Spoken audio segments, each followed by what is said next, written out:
All right, this is big news. A lot of people were hitting me up on Twitter. They say, Lou, you're the guy in Canada. You know everything about Canada. And I'm like, well, I am a guy in Canada. It's true. But people want to know about what's going on in Ottawa specifically, which, believe it or not, this is a fairly big place, this country. So I'm not super intimately involved with Ottawa specifically. They are our neighbors. I'm just putting this out. It's not that far. It's not that far away. Yeah. I may have been one time. It is where Parliament. It is where Mr. Trudeau spends his time. It's where government happens. Well, laws are passed there. I'll give you a little lesson here. It's where government happens. All right. Grade. What is this? Grade 4. Geography. Okay, it's not time to joke right now because stuff has happened. We have the Convoy, which made it to Ottawa. I'm talking about the trucker convoy. And they dug their heels in. I was watching footage for the last couple of days.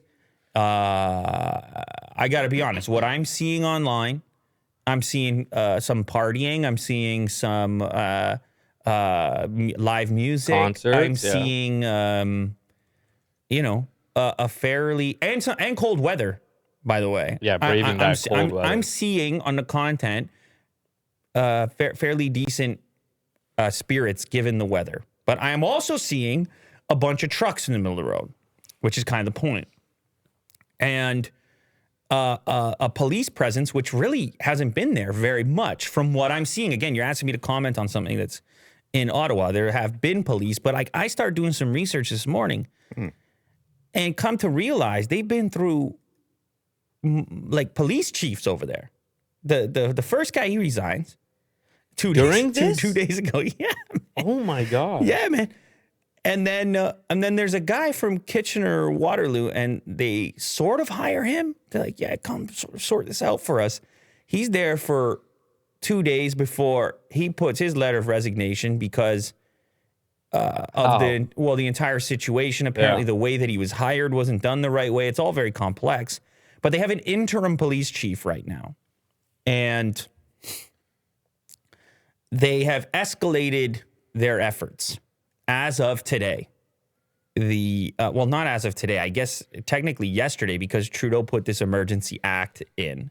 Which is right under martial law. Yeah, which is heavy-handed. Yeah. And a lot of people are criticizing it, saying, holy cow, that's a little much, especially when it comes to the seizing of assets or the freezing of bank accounts, I should say. Because if you have a protest going on and you start freezing bank accounts, well, you're kind of, if you think about it, you're kind of putting an end to protesting, right? If you can't go to the ATM and never mind the fundraising. Well, I'm talking about freezing a bank account, which contributed something to this. Cut the source, essentially. Yeah, aiming at individuals. Yeah. Now, here's the main thing about this, all right? No matter where you stand on the issue, like, I have to imagine if you were more intimately involved, if you were on the ground in Ottawa, you'd have a totally different perspective, particularly if you live near here, something like this. And certainly depending where you find yourself on the political spectrum. But here's the thing, this is global news. Canada is on the global scale, so much so that I have people around the world ask me to comment on this. And it seems to be not the... just not the best look for the leadership here. Obviously, look at the photo. It's just not a good look. Well, for the leadership here to get in there, and the convoy's been there for, what is it like? What is it? The amount? 21 days? I think it's something. It's been at least 3 weeks. Okay, I think I read somewhere 21 days. But anyway, say 3 weeks. And they're in there now, and they're physically removing people, and they're arresting people. And I am really not sure about what the reaction to this is going to be. Because the question now is, what is the response from groups who did support? If there was fundraising to the tune of however many millions and millions of dollars, at the individual level, then there's obviously a lot of people who care about this, right? There's a lot of people who care about this. For sure. Can't deny it. And so I think it's imperative, if you're a leader, to find a way to de-escalate a situation with as little impact as possible when people care very deeply about something. Because they might not just put it down. I mean, you can bring the automatic weapons, right? You can bring the armored vehicles. When people become, when an issue gets bigger for them, when an issue gets this extremely meaningful for people, and then tensions escalate, there's no telling what might happen. And it's really unfortunate because, you know, you want people to participate in terms of, you want to be receptive if possible. I don't know how. It's an all-around complicated scenario where you need a really fine touch, and you really need to care. Mm-hmm. You really need to care about like the ultimate amount of finesse is necessary here to, and I don't know what he would have had to do. I really don't. He seemed against talking to anyone or talking directly to it. It all got very standoffish pretty quickly. Mm-hmm. And I'm curious to see where it ends up now. I mean, we got all kinds of footage today. That's in Canada, man. This stuff doesn't happen very often in Canada, right? It just doesn't happen very often. And I know what you're saying. You know, you might be watching this saying, okay, I look down there and I see, maybe 100 people. Or I don't know what the number is that's currently standing there.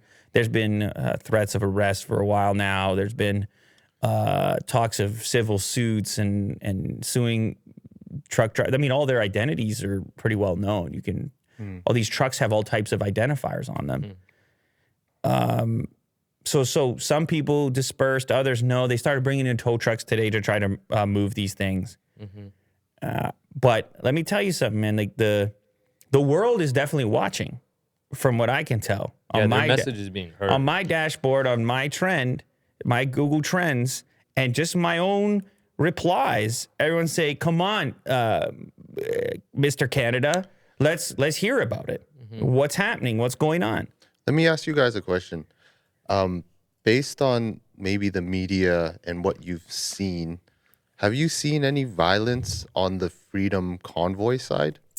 I haven't seen that video, but if depending on which news source you want to turn on in any given day, or which Twitter account you want to follow, you would hear reports of just a general nuisance, like honking horns late at night, or small businesses where the truckers on one side are saying small businesses doing fine because we're spending money and buying food, and then some other small businesses will be like, no, well, I'm not, because my customers simply can't come down here because everything is blocked. Yeah. There's two sides to everything, to absolutely everything, and there should be two sides to everything.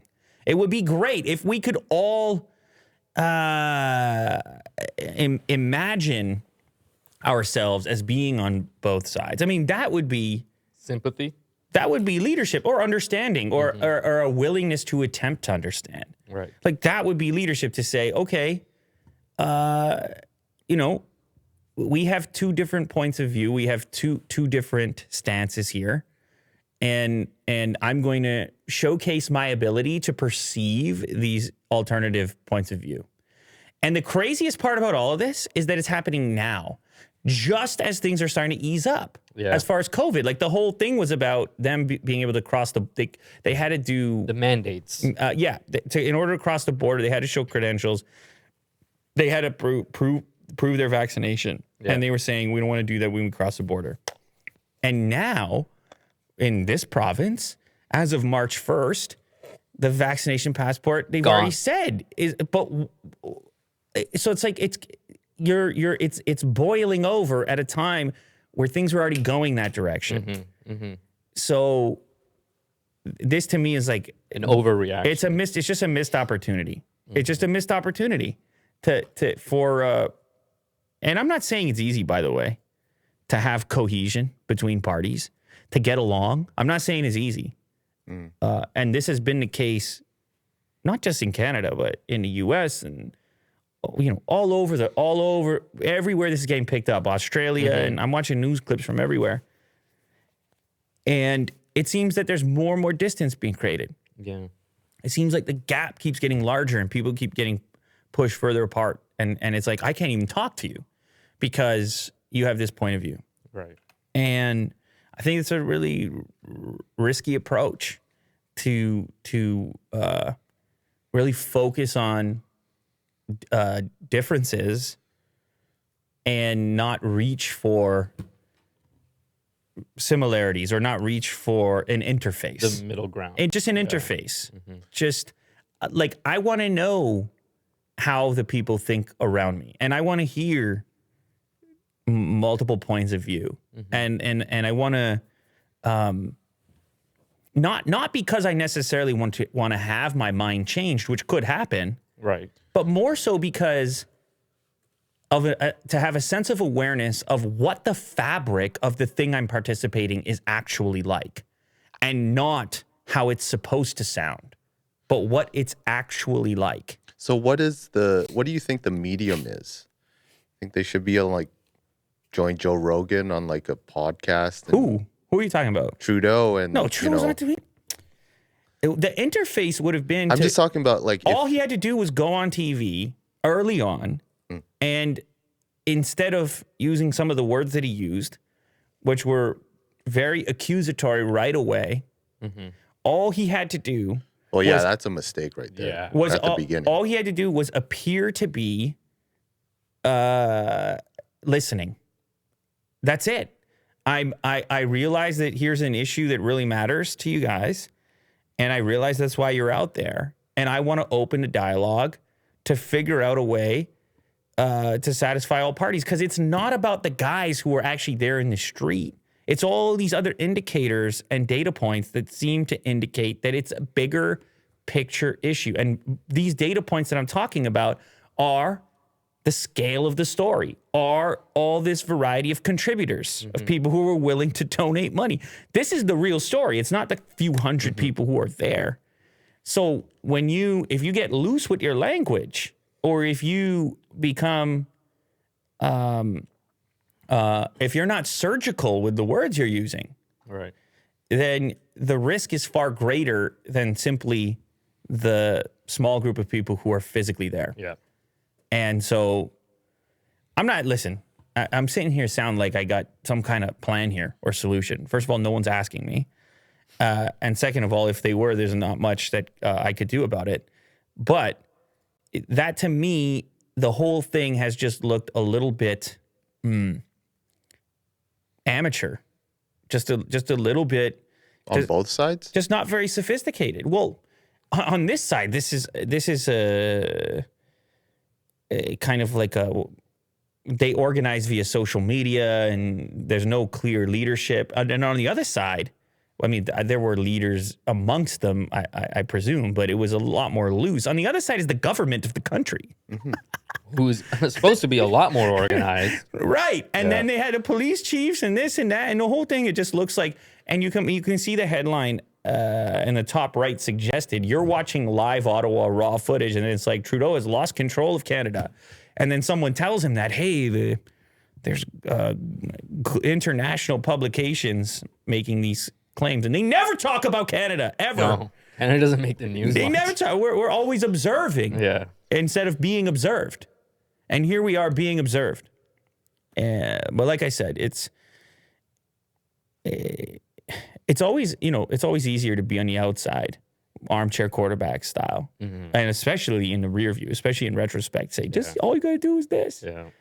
But the truth is, human beings, it's a relatively chaotic thing being a human being. It's a relatively unpredictable thing being a human being. And all situations you got to consider in real time.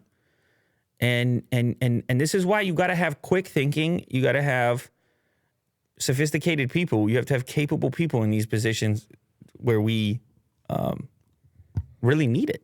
You know, that can absolutely zoom out and you know, make the right chess moves. Yeah, it is interesting because I'm sure that Trudeau has a bunch of advisors by his side. Yeah. And I mean, you saw them when they were freezing bank accounts. You saw all these people come up and talk. Like, yes, we're now freezing bank accounts. Like, do you know what you're saying, though? Do you know what you're saying? Do you know what you're publicizing? Are you doing the thing that you're hoping to do of discouraging people, or are you adding fuel to the fire for those that are looking for a cause? the Streisand effect. Exactly. The internet it behaves very, very opposite of what some of these individuals might assume. You know, you have the likes of Elon Musk piling on with huge, absolutely huge implications and huge following, and others like him. Did he delete his Hitler tweet? Well, the Hitler tweet, I don't know. You guys tell me. I'm not such a huge fan of the Hitler comparison. Of course not. Like, It's like, Well, yeah. no, I know, but people use it really loosely. And it's like, yeah. you know, not really my thing. No, I think it's a off taste joke. Yeah. But it's I know people in- who like in- Elon, they want I him know to do in something meme culture, outrageous. it's all open, it's all Yeah, fair see? game. It's funny that this one received less backlash than the other. But what's funny is Hitler, he keep coming up. He come up on both sides. One group is calling this group Nazis, and the other group's calling the other group. We're playing Nazi. Everybody's a Nazi. It's like it loses its meaning really rapidly. You're just saying, It's being thrown around. and it's obviously some type of oversimplification, but it works. It obviously works because people want a quick and easy visual representation of the way that they're feeling. And obviously there's a lot of frustration, and you post that and people know you mean business. You're like, no, that's a lot like what that guy did or whatever it might be. And obviously until things develop further, that's definitely going to remain a stretch, the comparison. And I'm just not a big fan of that. Whatever. I don't know. I'm not saying he should be banned or something for using it. I'm just saying I wouldn't do it myself. Yeah, What I'm with about the website liar.com? Vin always he always sends us that. What is it? Do you know what that is? No, I do not. If you go to liar.com, it's this. It's literally like a the Wikipedia of Justin Trudeau. So someone just forwarded that URL. Gotcha. Yeah. Yeah. I mean, that's crafty. It's crafty. Look, man, politics, it's very strange. You know, it's you don't even know who these people are.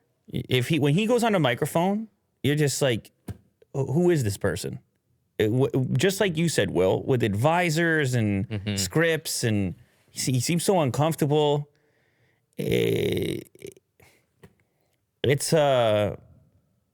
would be really nice to have people there that seemed like humans, that were like, look, could talk directly to the people, to the citizens, and say, look, I hear you. I hear these concerns that you have. None of this is perfect. All of this sucks. Offer more insight in a human way. Kind of how you have like free-form media like this compared to teleprompters and sound bites and whatever. Like, really try to think it through on camera. Show people that you're trying your best to consider all sides. I don't know. Maybe that's impossible in the current climate, but that would be something I would love to see from leadership around the world. Yeah, to give people the feeling that they've been heard.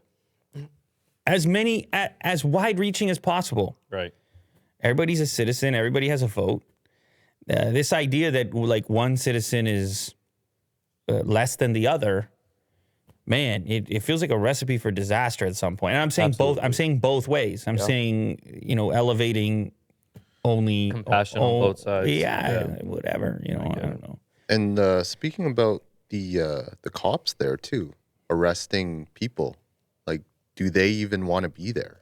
Do they even support, the convoy situation? That is the worst nightmare. Being a cop, being a police officer, and being asked to do these type of tasks. Mm-hmm.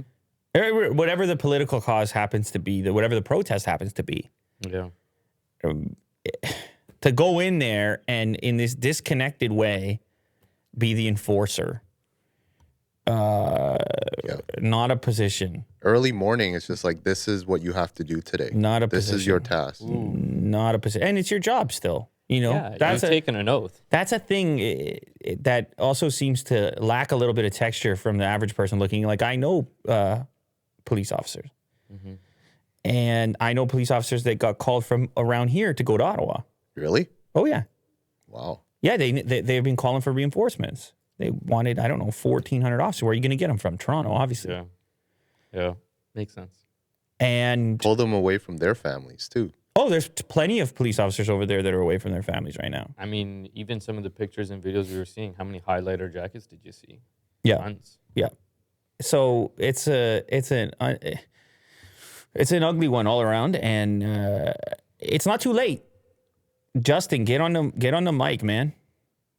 Get on the mic and say some wise words, and don't read a script.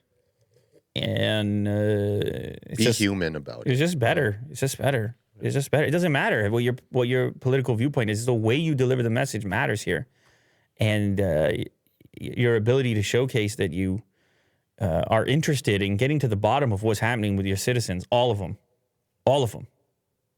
That's my point. That's where I'm at. Okay. That's where I'm at, Will. That's what I don't know if I did Team Canada here, if I fully encompassed it, but like it's a lot. It's a lot. It's a lot to get into, and it's